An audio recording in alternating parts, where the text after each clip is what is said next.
High বন্ধুরা, তোমরা কেমন আছো? আশা করি ভালো আছো। ঝটপট দেরি না করে চলে এলাম নতুন একটা ভিডিও নিয়ে, রান্নার রেসিপি। এটা হবে চিংড়ি মাছ দিয়ে ইঁচড় রান্না।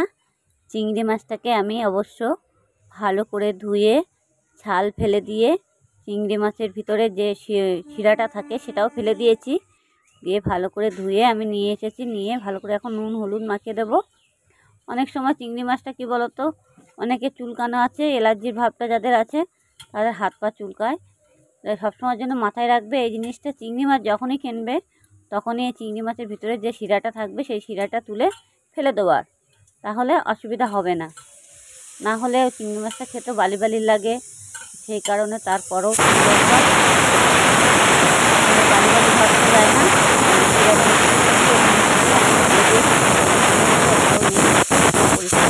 দেখবে এখানে কালো কালো হয়ে একটা দাগ হয়ে থাকে, এটা হচ্ছে চিংড়ি মাছের নাড়ি থাকে এই উপরের ডায়াটায়। অবশ্যই আমি এগুলো ফেলে দিয়েছি। ভালো করে পরিষ্কার করে ধুয়ে আমি নুন হলুদটা ভালো করে মাখিয়ে একটু রেখে দিয়েছি।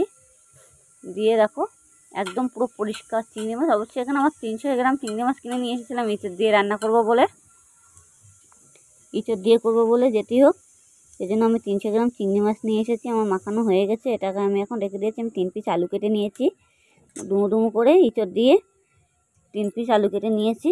এবার আমি তার আগে ইঁচড়টা কেটে ভালো করে ধুয়ে আমি সিদ্ধ করে রেখে দিয়েছি। এবার আলুটাকেও আমি কেটে নিয়েছি। তার মধ্যে আমি এখন চিংড়ি মাছটা ভাজা বসিয়ে দেবো। কড়াই বসাবো, এই যে কড়াই বসিয়ে দিয়েছি, দেখতেই পাচ্ছ। এবার কড়াইটা আমার গরম হয়ে গেছে, দিয়ে আমি একটু হালকা একটু তেল দেবো। কড়াইতে একটুখানি তেল দিয়েছি, বেশি হোক বেশি তেল দেবেন। এবার আমি চিংড়ি মাছটা ঢেলে দেবো।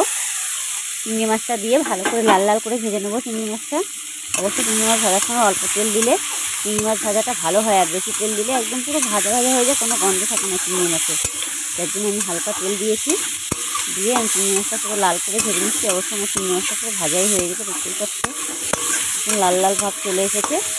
আর মানে গ্যাসটাকে ছোটো করে দেবে সবসময়ের জন্য। একটু মাছটা ভাজার সময় হালকাভাবে যখন দেখবে যে কড়া হয়ে গেছে তখন পুরো একটু গ্যাসটা ছোটো করে দেবো। যাই হোক আমার ভাজা হয়ে গেছে চিংড়ি মাছটা। চিংড়ি মাছটা আমার তোলারও সময় হয়ে গেছে। আমি এখন তুলে নেবো একটা পাত্র দিয়ে। চিংড়ি মাছটাকে তুলে নিয়ে কড়াইতে আমি আর একটু বেশি করে তেল দেবো।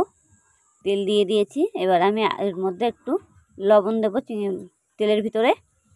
লবণটা দিয়ে আমি ভালো করে নাড়াচাড়া দেবো।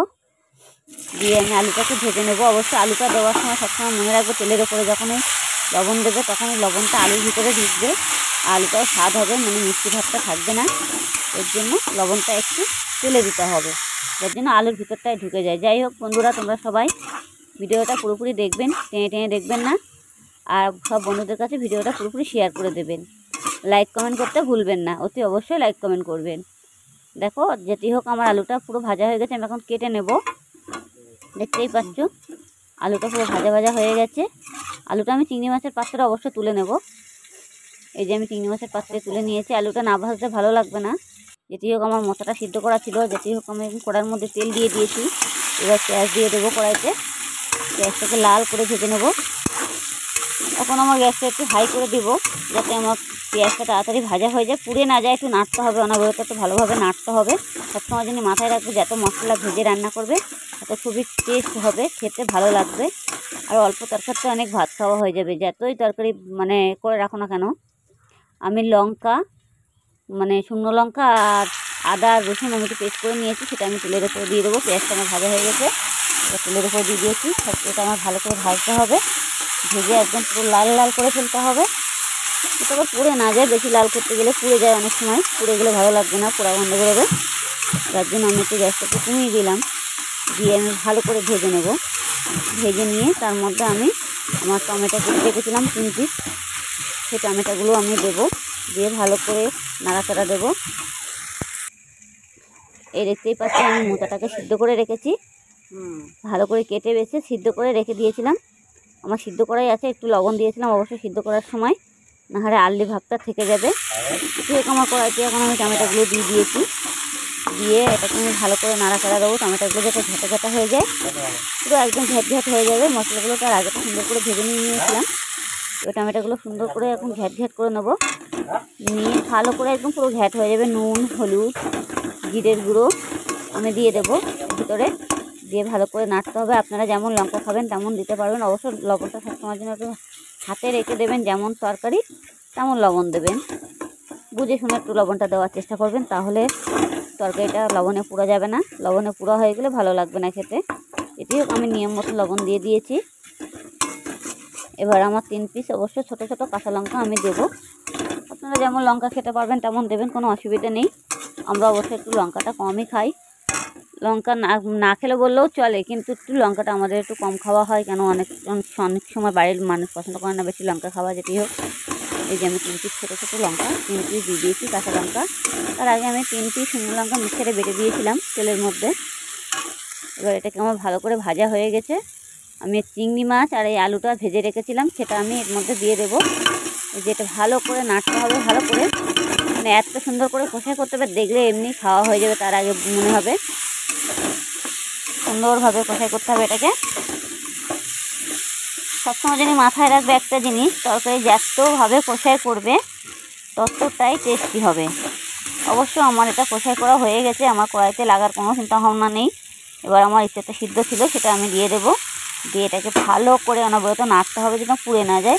দরকার হয় গ্যাসটা কমিয়ে দেবে, তাহলে পুড়ে যাবে না। গ্যাসটা হাই আছে করে দিলে সবসময় যেন দেখবে পুড়ে যাওয়ার চিন্তা ভাবনা থাকবে বেশি, তাকে এটা ভালো কালার আসবে না, ধরা ধরা গন্ধ হয়ে যাবে। যাতে ধরে না যায় সেরকমভাবে রান্না করতে হবে। তারপর আমার অবশ্যই এটা ভালো করে নাড়াচাড়া দিচ্ছি, দিয়ে আমি একটু জল দেবো পরে। আগে একটু নেড়ে চেড়ে ভালো করে কষাই করে নিই। আর এমনি ইঁচড়টা আমার সিদ্ধই আছে, আর লবণ দেওয়া আছে, যেটি হোক। তার জন্য তার আগে আমি আলুগুলো ভেজে নিয়েছিলাম। তো সিদ্ধ ইঁচড়ের মধ্যে তো কাঁচা আলু দিলে তো হবে না, না? তার জন্য আমি আলুটাকে ভেজে, চিংড়ি মাছটাকে ভেজে ভালো করে নিয়ে এবার আমি ইঁচড়ের ভিতরে দিয়ে দিয়েছি। এবার ইঁচড়টা আমার ভালো কষাই করাও হয়ে গেছে, একটু লাল লাল ভাব চলে এসেছে, কত সুন্দর কালার চলে এসেছে ইঁচড়টাকে। এবার আমি একটু ইঁচড়ের মধ্যে একটু জল দেবো, তার আগে একটু চিনি দিয়ে দেবো। চিনিটা দিয়ে ভালো করে নাড়তে হবে নেড়ে চেড়ে। এবার আমি একটু জল দিয়ে দিয়েছি অল্প করে, আর একটু দেবো জল হালকা। জলটা দিয়ে আমি 10 মিনিট ঢেকে রেখে দেবো। 10 মিনিট পরে যেটি হোক আমার তরকারিটা পুরো বলক দেওয়ার মতন হয়ে গেছে, পুরো বলক উঠে গেছে। এবার ভালো করে মানে একটু নাড়াচাড়া দিতে হবে তরকারিটা। আমার অবশ্য জিরের গুঁড়ো আর মরিচ গুঁড়ো ভেজে রেখেছিলাম, সেটা আমি দিয়ে দিয়েছি। আপনারা চাইলে গরম মশলা দিতে পারো, মিট মশলা দিতে পারো, যে কোনো মশলা আপনারা ইঁচড়ের মধ্যে দিতে পারো। অবশ্য আমাদের বাড়ির লোক অনেক সময় ইঁচড়টায় গরম মশলা, মাংস হলেও গরম মশলা খায় না, তাই ইঁচড়টা দূরের কথা। যাই হোক, আমি ভাজা মশলাটা দিয়ে দিয়েছি। আমাদের বাড়ির লোক গরম মশলা পছন্দ করে না, সেই কারণে আপনারা যে কোনো মশলা মানে দিতে পারো। ইঁচড়ে গরম মশলা দিলে পরে তরকারিটা টেস্টই আরও বেশি ভালো হয়, খেতেও ভালো লাগে। অল্প একটু তরকারি থেকে ভাত খাওয়া হয়ে যায়। যাই হোক, আমার তরকারিটা পুরো হয়ে গেছে। এবার আমি পাত্রে ঢেলে নিয়েছি। দেখতেই পাচ্ছ কালারটা কত সুন্দর, মাংস মতন একদম পুরো কালার চলে এসেছে, খেতেও